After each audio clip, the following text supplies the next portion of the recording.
আসসালামু আলাইকুম। বিসমিল্লাহির রহমানির রহিম। আমি বাংলাদেশ পুলিশের একজন কর্মকর্তা এসআই মাসুদ রানা। আমি আপনাদের কাছে কিছু তথ্য তুলে ধরতে চাই, যেটা বাংলাদেশের মানুষ অনেক দিন ধরেই জানে না, বা তারা এই প্রশ্নের উত্তর খুঁজছে অনেক বছর ধরে, কিন্তু কোনো উত্তর খুঁজে পায়নি। আজকে যাকে সেনাবাহিনী থেকে অব্যাহতি দেওয়া হলো, মেজর জেনারেল জিয়াউল হাসান, যিনি এনটিএমসির প্রধান ছিলেন এবং তিনি র্যাবের অতিরিক্ত পরিচালক ছিলেন। অতিরিক্ত পরিচালক অপারেশন। তিনি মেজর থাকতেই র্যাবে ছিলেন এবং বাংলাদেশে যত গুম খুন হয়েছে, বিএনপি সহ অন্যান্য যারা অ্যাক্টিভিস্ট, সেই গুম খুনের সাথে জড়িত এই জিয়াউল হাসান। অনেক নেতাদেরকেই র্যাবের কালো গাড়িতে করে সিভিলে ধরে আনা হতো, এনে র্যাব 1-এর গোপন আস্তানায় তাদেরকে আটক রাখা হতো। এরপর তাদেরকে সময় মতো অজ্ঞাত স্থানে নিয়ে তাদেরকে হত্যা করা হতো এবং অজ্ঞাত স্থানেই তাদের লাশ হয়তো নদীতে ডুবিয়ে দেওয়া হতো, নয়তো তাদেরকে দাফন করা হতো, নয়তো অ্যাসিডের মাধ্যমে তাদের লাশকে গলিয়ে দেওয়া হতো। আমি 2014 অক্টোবর থেকে 2017 ডিসেম্বর পর্যন্ত র্যাব সদর দপ্তরে কর্মরত ছিলাম। তখন র্যাবের ডিজি ছিলেন বেনজির, যিনি আজকে দেশের হাজার হাজার কোটি টাকা চুরি করে, পুলিশের হাজার হাজার কোটি টাকা চুরি করে পালিয়ে গেছেন বিদেশে। তো আমি দেখেছি অনেক মানুষকে কিভাবে অন্যায়ভাবে গ্রেফতার করে নিয়ে গুম করে রাখা হতো। আমি রিসেপশনে ডিউটি করতাম। গুম হয়ে যাওয়া মানুষের স্বজনেরা আমার কাছে আসতো, কিন্তু আমাদেরকে কঠোর নজরদারিতে রাখা হতো। সিসি ক্যামেরার আওতায় ছিলাম, তাদের সাথে আমরা ওভাবে কথা বলতে পারতাম না। তাদেরকে কোনো তথ্য দেওয়া নিষেধ ছিল আমাদের জন্য। কিন্তু তাদের স্বজনরা আসলে এসে যখন এখানে কান্না করতো, আমি নিজেকে ধরে রাখতে পারিনি। আমি অনেকের স্বজনকেই তাদের স্বজনের, গুম হয়ে যাওয়া স্বজনের পরিণতির কথা জানিয়ে দিতাম। বিশেষ করে যাদেরকে মেরে ফেলা হতো, খুন করা হতো, তাদেরকে আমি খারাপ সংবাদটা দিতাম না। কিন্তু যাদেরকে বন্দি করে রাখা হতো, যেমন বিএনপি নেতা সালাউদ্দিন আহমেদকে যখন অ্যারেস্ট করে আনা হলো, তিনি অ্যারেস্ট করার সময় ধস্তাধস্তিতে মাথায় আঘাত পেয়েছিলেন। তাকে র্যাব 1-এর গোপন কক্ষে আটক করে রাখা হয়েছিল দীর্ঘদিন। এরপর তাকে এক সময় ভারতে পাচার করে দিয়ে আসা হয়। তাকে অজ্ঞাত কারণে হত্যা করা হয়নি। তার ফ্যামিলি এসেছিল, তার স্ত্রী হাসিনা আহমেদ, তার ভাই গিয়াসউদ্দিন আহমেদ। ওনারা আমার কাছে বেশ কয়েকবার এসেছেন। আমি কয়েকদিন ওনাদের এই উদ্বেগ, উৎকণ্ঠা, আমার সামনে বসে কান্নাকাটি দেখে আমি থাকতে পারিনি। আমি ওনাদেরকে কৌশলে আমার ফোন নাম্বার দিয়ে আমি ওনাদের সাথে দেখা করে ওনাদেরকে জানিয়ে দিই যে সালাউদ্দিন সাহেবকে হত্যা করা হয়নি, উনি জীবিত আছেন এবং ওনাকে হত্যা করার সিদ্ধান্ত নেওয়া হয়নি। এই সিদ্ধান্তগুলো জেনে নিতেন তিনি হচ্ছেন বর্তমানে মেজর জেনারেল জিয়াউল হাসান, যাকে আজকে অব্যাহতি দেওয়া হয়েছে। শুধু অব্যাহতি যদি দেয়া হয়, তাকে যদি বিচারের মুখোমুখি করা না হয়, তাহলে এই আন্দোলনের, এই স্বাধীনতার কোনো মূল্য থাকবে না। আমি আজকে আর কাউকে ভয় পাই না। আমি আজকে বিশ্বাস করি যে আজকে আমাকে এই সত্য বলার জন্য কেউ গুম করে দিতে পারবে না, এই সত্য বলার জন্য কেউ আমাকে অ্যারেস্ট করবে না। সেই কারণে আমি বুকে সাহস নিয়ে আজকে কথাগুলো বলছি। আপনারা যারা বিএনপি নেতা ইলিয়াস আলীর অপেক্ষায় আছেন, তাদের জন্য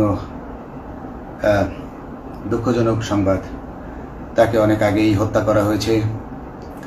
তাকে পতেঙ্গা সমুদ্র সৈকত দিয়ে কড়া পাহারায় সাগরের মাঝখানে নিয়ে স্পিডবোটের মাধ্যমে মুখে পলিথিন পেঁচিয়ে হত্যা করে, তার পেট ছুরি দিয়ে ছিদ্র করে, তাকে পাথর দিয়ে বেঁধে সাগরে ডুবিয়ে দেওয়া হয়েছে। শুধু ইলিয়াস আলী নয়,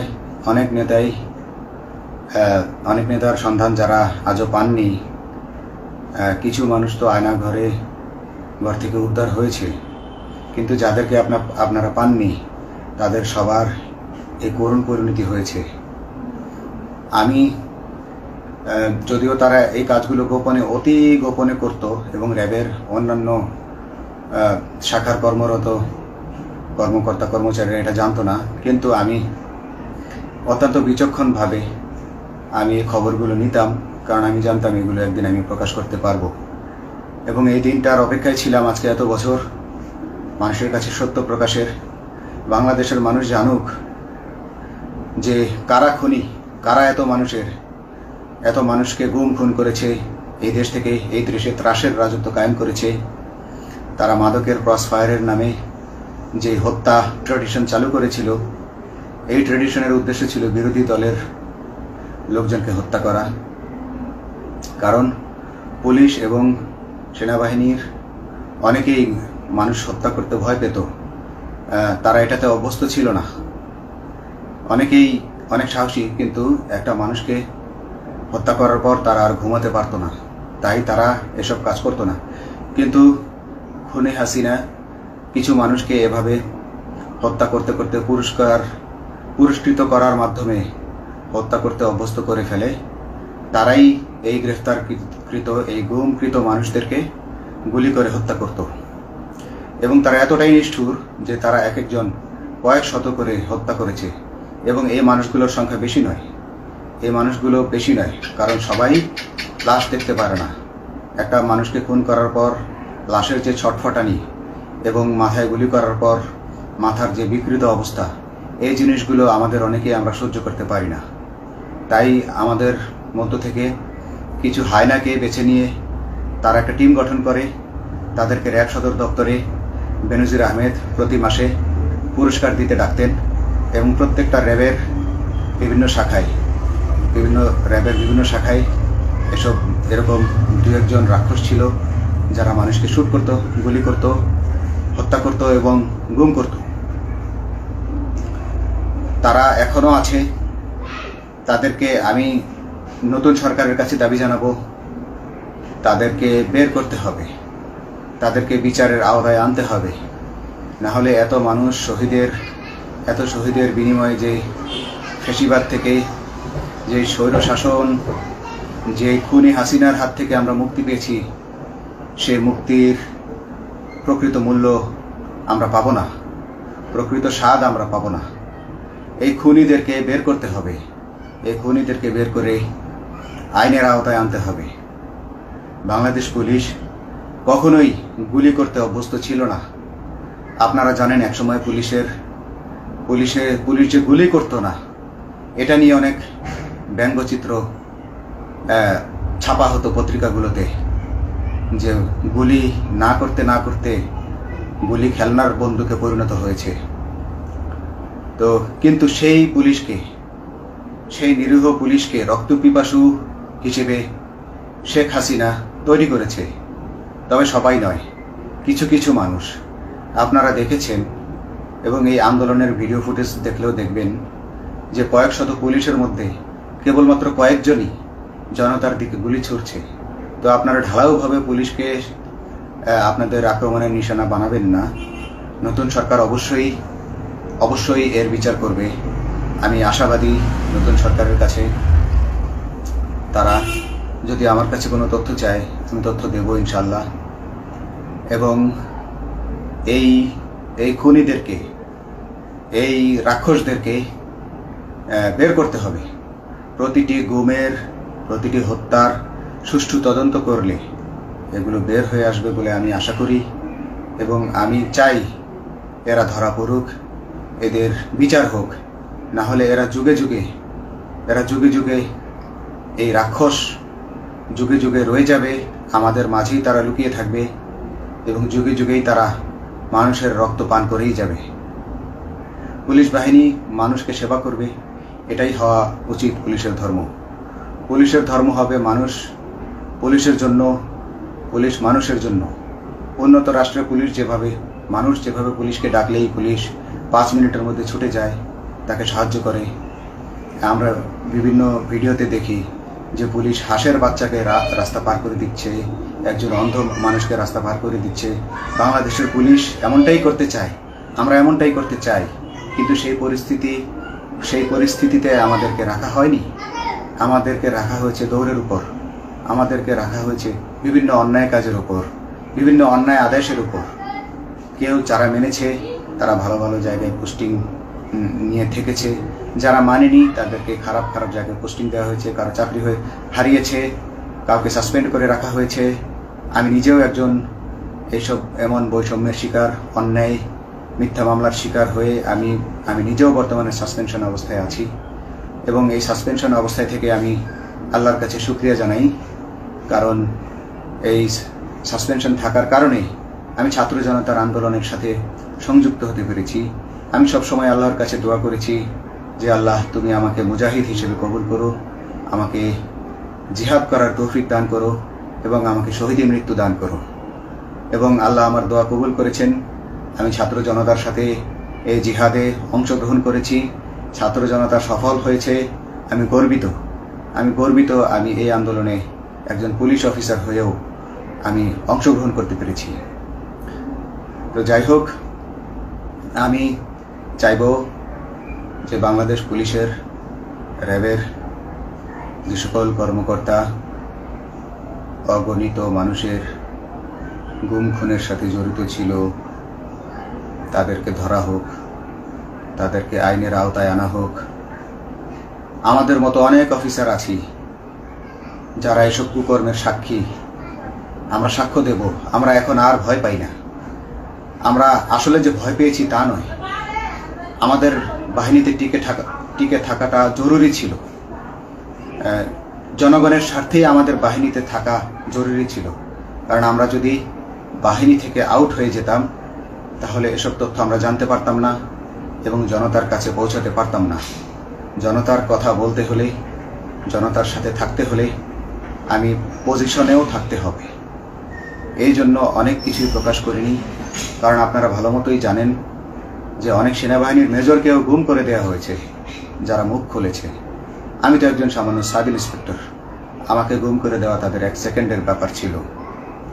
তো আমি এখন বিশ্বাস করি যে এখন সেই দিন, সেই কালো মেঘ সরে গেছে আকাশ থেকে, আকাশ মুক্ত হয়েছে, এই দেশ জালিমের শাসন থেকে মুক্ত হয়েছে। আল্লাহ তাআলা আমাদের উপর রহমত বর্ষণ করেছে। অগণিত মুসলিমের দোয়া আল্লাহ তাআলা কবুল করেছেন, অগণিত 18 কোটি মানুষের দোয়া আল্লাহ কবুল করেছেন। তাহলে এইভাবে হঠাৎ করে 15 দিনের মধ্যে 15 বছর ধরে গড়ে ওঠা রাক্ষসের পতন ঘটা আল্লাহর রহমত ছাড়া, আল্লাহর রহমত ছাড়া এটা কখনোই সম্ভব হতো না। আমি আল্লাহর উপর ভরসা রেখে বলছি, আপনারা নতুন প্রশাসনকে ঢেলে সাজান, পুলিশ বাহিনীকে ঢেলে সাজান। এই সিস্টেমের মধ্যেই, পুলিশের এই সিস্টেমের মধ্যেই গণ্ডগোল আছে, নিয়োগের মধ্যে গণ্ডগোল আছে। আপনারা এই সিস্টেমগুলো পরিবর্তন করুন, আপনারা এই সিস্টেম পরিবর্তনে সাহায্য করুন এবং পুলিশ ডিপার্টমেন্টে যত ডিপার্টমেন্টাল পরীক্ষা আছে এগুলো তুলে দেন। এই ডিপার্টমেন্টাল পরীক্ষাগুলোর মাধ্যমে আমাদের ঊর্ধ্বতনরা আমাদের গলা সবসময় চিপে ধরে রাখে, ঠিক আছে? সেজন্য আমরা তাদের কাছে সবসময় আটকা থাকি। এজন্য আমরা অনেক কিছু বলতে পারি না, অন্যায়ের প্রতিবাদ করতে পারি না। তো এই সিস্টেম পরিবর্তন জরুরি। ডিপার্টমেন্টে কোনো পরীক্ষা থাকা যাবে না। কনস্টেবল হতে যারা একটা নির্দিষ্ট সময় পর তার বিভিন্ন কোর্স করানোর মাধ্যমে তার প্রমোশন হতে হবে। সাব ইন্সপেক্টরে ভর্তি হয়ে 5 বছর পর ইন্সপেক্টর হিসেবে পদোন্নতি পাবে, তার 5 বছর পর সহকারী পুলিশ সুপার হিসেবে পদোন্নতি পাবে। এভাবে আইন পরিবর্তন করতে হবে। তাদেরকে দক্ষ করে গড়ে তোলার জন্য বিশেষ কোর্সের আয়োজন করতে হবে এবং সৎভাবে বাঁচার জন্য সঠিক বেতন কাঠামো এবং ভালো কাজের জন্য পুরস্কার এর ব্যবস্থা করতে হবে। বিভিন্ন যে চোরাই মাল মাদক উদ্ধারের জন্য সেক্ষেত্রেও বিশেষ পুরস্কারের ব্যবস্থা থাকতে হবে এবং বাসস্থান এবং যানবাহন, পুলিশের যেই ব্যয়টা হয় সেটা হচ্ছে বাসস্থান এবং যানবাহন। পুলিশ আমরা নিজের বেতনের টাকা দিয়ে মোটরসাইকেল কিনে চাকরি করতে হয়, এই বিষয়টা যেন না করতে হয় এবং সরকারি বাসস্থান যদি আমাদেরকে দেয়া হয় তবে আমরা বেতনের টাকা দিয়ে আমরা মানুষকে সেবা দিতে পারবো, সৎভাবে চলতে পারবো এবং দেশের মানুষকে সন্তুষ্ট করতে পারবো ইনশাআল্লাহ। তো আমি আপনাদেরকে প্রথমে যেই তথ্যগুলো দিয়েছি গুম খুনের বিষয়ে, আপনারা এই তথ্যগুলো অনুসন্ধান করুন, অনুসন্ধানে টিম গঠন করুন। প্রত্যেকটা গুম খুনের বিচার হতে হবে এই দেশে। যারা আটক ছিলেন অনেকেই হয়তো এখন আয়নাঘর থেকে মুক্তি পেয়েছেন, কিন্তু যারা দুর্ভাগ্যের শিকার হয়ে মৃত্যুবরণ করেছেন তাদের আত্মীয় স্বজনরা, তাদের প্রতি আমার সমবেদনা রইল। তারা জোর দাবি তুলুন, তারা সবাই সরকারের কাছে আপনাদের পরিবার পরিজনের নিখোঁজ হওয়ার বিষয়টি তুলে ধরুন, আপনারা জোর দাবি জানান এবং গুম খুন তদন্তে একটি তদন্ত কমিটি গঠন করা হোক, যেখানে কোনো পুলিশ বা সেনাবাহিনীর সদস্য থাকবে না। এটা হতে পারে বিচার বিভাগীয় তদন্ত বা অন্য কারো মাধ্যমে, কিন্তু এই হায়নাদের এই খুনিদেরকে বের করুন, বের করে এদেরকে শাস্তির আওতায় আনুন, তবেই তারা তাদের বলিদান সফল হবে। আসসালামু আলাইকুম।